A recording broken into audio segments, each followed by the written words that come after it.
চিন্তা কৰকচোন, আপুনি এখন এনেকুৱা গাঁৱলৈ গৈছে য'ত চকু ঘূৰালেই একে চেহেৰাৰ মানুহ দেখা যায়। স্কুলত, বজাৰত, পথাৰত য'তেই চাব যেন একেজন মানুহ দুবাৰকৈ থিয় হৈ আছে। প্ৰথম দৃষ্টিত আপোনাৰ নিশ্চয় মনত হ'ব এয়া হয়তো কোনো ভ্ৰম, কিন্তু নহয়, এয়াই বাস্তৱ।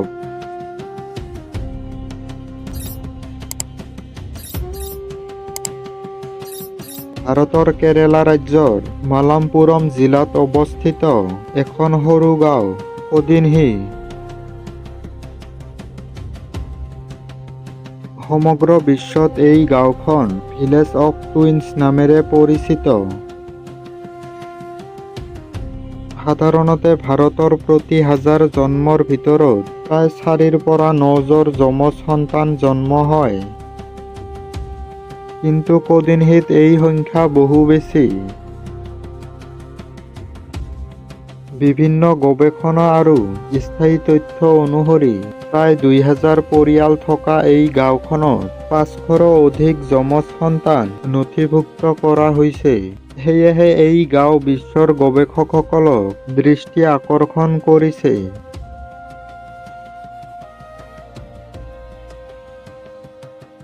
ইয়াতে স্কুললৈ যোৱা যমজ শিশু, দোকান চলোৱা যমজ ভাই, একেলগে খেতি কৰা যমজ ভাতৃ। এনে দৃশ্য একেবাৰে সাধাৰণ। বহু শিক্ষক আৰু স্থানীয় লোকে কয়, আৰম্ভণিতে কোনজন কোন সেয়া চিনাক্ত কৰাটো কঠিন হৈ পৰে।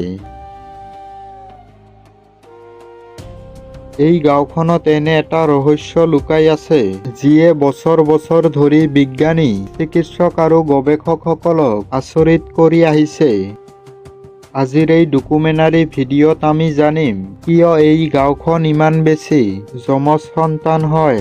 ইয়াৰ আঁৰত কি কেৱল জিনীয় কাৰণ আছে নে আন কোনো প্ৰাকৃতিক ৰহস্য লুকাই আছে? আহক আৰম্ভ কৰোঁ কোডিনহিৰ এই অবিশ্বাস্য কাহিনী।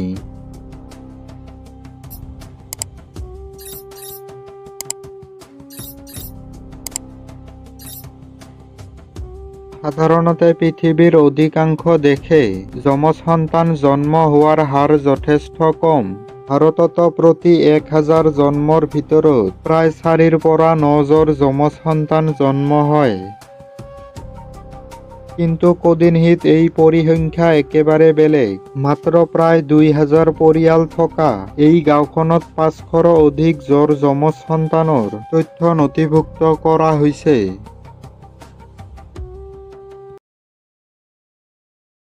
কিছুমান গৱেষণাই দেখুৱাইছে যে ইয়াতে প্ৰতি 1000 জন্মৰ ভিতৰত প্ৰায় 45টা জন্ম যমজ সন্তান হিচাপে হয়, অৰ্থাৎ ভাৰতৰ গড় হাৰতকৈ বহু বেছি গুণ।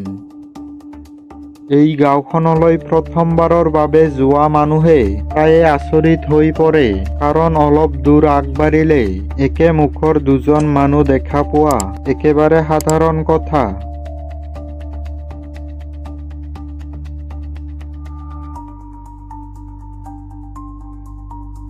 স্কুলত যমজ ছাত্ৰ-ছাত্ৰীৰ সংখ্যা ইমান বেছি আছিল যে নতুন শিক্ষকসকল প্ৰথম কেইদিনমান যথেষ্ট বিভ্ৰান্ত হৈ পৰে।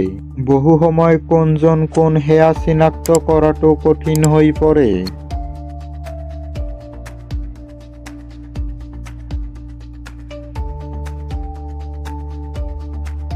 এতিয়া নিশ্চয় আপোনাৰ মনত এটা ডাঙৰ প্ৰশ্ন আহিছে, এইটো কিয় হয়? প্ৰথমে বিজ্ঞানীসকলে ভাবিছিল হয়তো ইয়াৰ মূল কাৰণ বংশগত বা জিনীয়, কাৰণ বহু ক্ষেত্ৰত একেটা পৰিয়ালৰ মাজত যমজ সন্তান জন্ম হোৱা সম্ভাৱনা বেছি দেখা যায়। কিন্তু কোডিনহিৰ ক্ষেত্ৰত বিষয়টো ইমান সহজ নাছিল।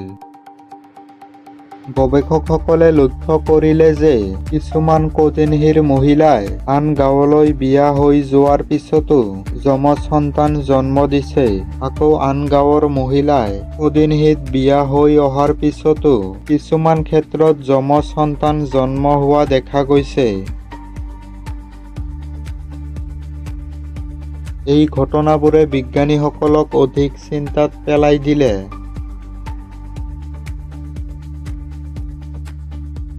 অৱশ্য এই তথ্যৰ অৰ্থ এইটো নহয় যে গাঁওখনৰ মাটি, বতাহ বা পানীয়ে ইয়াৰ নিশ্চিত কাৰণ। আজিলৈকে সেই কথা কোনো বৈজ্ঞানিক গৱেষণাই প্ৰমাণ কৰা নাই। বহু বিজ্ঞানীয়ে কয়, হয়তো কেইবাটাও কাৰণ একেলগে কাম কৰি আছে। কিন্তু সেই কাৰণবোৰ কি? সেই প্ৰশ্নৰ উত্তৰ আজিও পোৱা নাই। পৃথিৱীত এনে বহু ঘটনা আছে যাৰ সম্পূৰ্ণ উত্তৰ আজিও বিজ্ঞানৰ হাতত নাই। কেৰেলাৰ কোডিনহি গাঁও তেনে এক আচৰিত উদাহৰণ। আপোনাৰ মনে কি কয়? কোডিনহিত ইমান বেছি যমজ সন্তান জন্ম হোৱাৰ আঁৰত আচল কাৰণ কি থাকিব পাৰে? আপোনালোকৰ মতামত কমেণ্টত নিশ্চয় জনাব।